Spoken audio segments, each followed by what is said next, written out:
Okay, our first workout. This is week one, workout one. And I'll spend some time teaching and going through how some of these movements will work as we go along. So this is going to be both a warm-up and a workout as we start. And as we go along, we're going to add a lot more variations. These are simple calisthenics that you'll see or have seen before.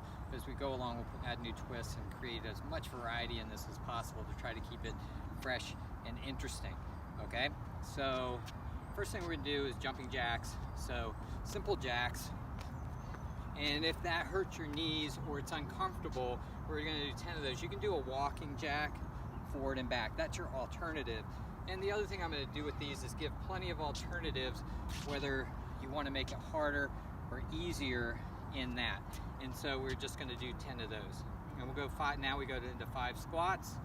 Ideally, I'll first give you the ideal and then give you a couple alternatives. I want to keep my shoulders back. In fact, I want to keep my shoulder blades so I feel like I'm pinching a tennis ball between my shoulder blades and my head's up.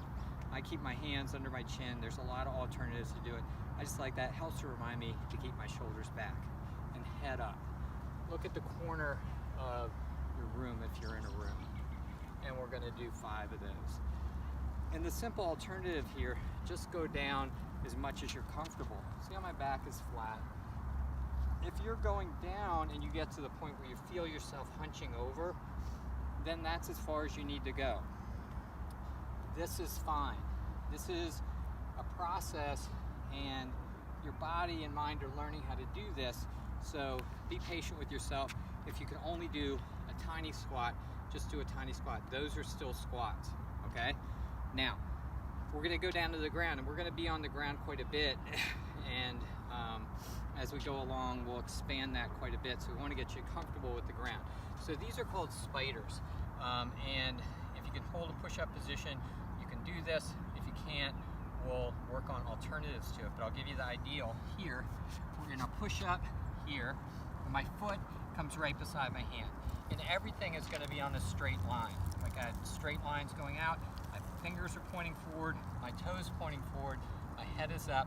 I'm trying to push my hips to my heel here, and my back leg is straight, and I'm back to my push-up.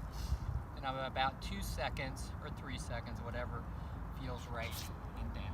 Everything in a straight line. I'm trying to keep my back leg straight, head up, and hips to my hand, there. And we do 3 on each side. If you cannot do that, you can be here with your hips up higher, and we step up higher. And I try to keep my head up as much as possible. And again, my foot's still forward, everything's still in line, but my hips aren't down. And slowly, we'll work to get your hips down. And if those are a problem, we can work on more alternatives for those as well. All right, now we're gonna do some jills. We did jacks. Jumping jacks are your arms are forward and your legs are out. The typical jacks. Now our jills are, our feet are going forward and back in a split, but I'm still staying in place. So if I had started with a straight line here, one foot's gonna come forward and one back, both one in front and one behind, and then I switch. And I try to keep my torso in an arrow line to the sky. So my jack legs, I want to try that to start with, are there. My arms parallel to the ground, reaching back behind me and crossing my elbows. Other thing you can do to help, you can touch your shoulders as well, is a good way to do it, okay? So we'll do 10. Reach back, touch your shoulders, or elbows. And the alternative to these, again, are walking jills, where I'm gonna walk forward and walk back. Perfectly okay. And we'll vary those. The walking is a good thing as well. Now we'll go forward lunges. The ideal on our forward lunge is hands on our hips, big step forward, try to get our hips below our knee.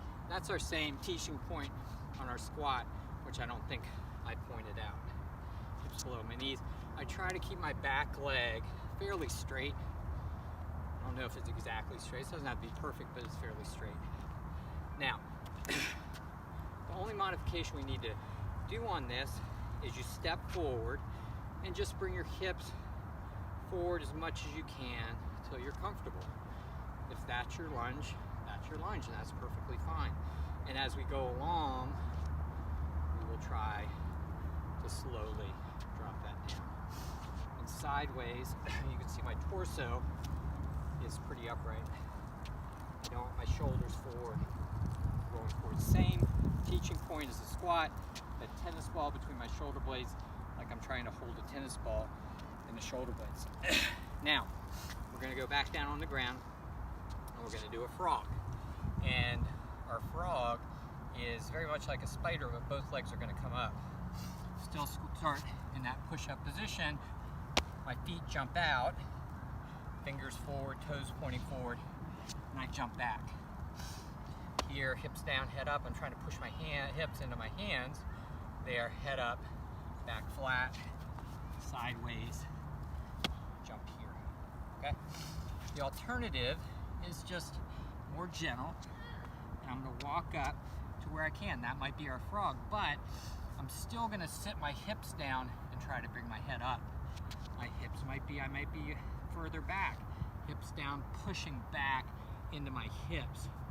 So I feel that, and I'm working on slowly loosening up my hips, getting my hips more mobile to allow me better movement. And the whole goal of this is to move better and to feel better. And while we do this, try to be aware of the sensations in your body. And when I say feel, not the kind of feel where it's a value, good or bad, but how does that sensation feel in your hips, legs, shoulders? Developing that awareness is very much helping you learn the movements. Because again, being fit is very much teaching your body, teaching your mind this new way. So anyway, that's that. Then we're gonna skip, just like in elementary school. So a little hop, skip, skip. And if you have room, you can go 10 yards or 10 meters. If you don't, it's that much. And if that's uncomfortable for you, it's gonna be a walk skip. We take a walk. Remember, a skip is a step and a tiny hop. Step, our weight's there, and a tiny hop. So, and then we get our arms. And however much you can do, again, this is just slow and comfortable, trying to be aware and feel, shoulders back, head up. And we'll go 3 or 4 times forward and back on that. Now we'll go to lateral lunges. So we're going sideways, and I'll show you the ideal and then the variations. I step out, feet forward, like they're on wide railroad tracks, and I want to get my hip behind my heel. So here, hip, knee, and toe are in a straight line. That's a straight line, like wide railroad tracks. Back up, trying to keep my head up, shoulders back, trying to prevent that hunched over kind of thing. We'll go 3 on each side. And alternative is, well, you probably figured out, I just take a little step, and as much as I can, my knee comes forward, try to push the knee to the wall in front of you, to the front wall, try to push your hip to the side wall. Here, it might only be that far, but I can still get my knee forward, if it's only a couple inches, and then my hip to the side wall. And as we get our hips more mobile and comfortable, we feel better with our hips before we work to get lower. Then we're gonna go downward dog and cobra. Ideally here, when on a downward dog, we're working on our shoulders and the back of our legs. So I wanna try to push my head to my knees here. Walk forward a little bit, hips to my hands, arch up. We'll do 5 of these. Arch up. And again, modified, you know, I might even be on my knees and just push back here. And then come forward with my dog. There, or I might not be able to, I might have to have my feet back here. And then put my knees down to modify there, okay? 5 of those. Finally, a roll back. We're gonna do some rolling here, but you'll be able to do it. And again, we're trying to get comfortable with the ground, and especially as we get older, getting comfortable with the ground will help you avoid falls and just be more stable while you're moving around. And if you are fit, the rolling is a nice thing to add in because it helps with a lot with your general mobility and agility. So these are simple little turtle type rolls. So we're going to start sitting down, and we're going to start with either our hands on our knees. I'll show you the ideal, and I'll show you alternatives. Here, we're just rolling gently, just 5 times. If we're uncomfortable with that, we use our hands either here or here, and that'll help take some of the weight. And we can go hands, elbows, shoulders, knee up, and then same thing coming up. We're going to kind of try to kick our feet to the ground to help us up and push. But I lower myself down to my elbows, pick my knees up, and go. Here, this isn't a sit-up. I'm just trying to roll. If we can't come back to our feet here, then alternative is start on your back here and just rock. And I'm rocking up to my elbows, rolling back, and try to feel how I could use the momentum of my knees up. So let's go through that 3 times, all right?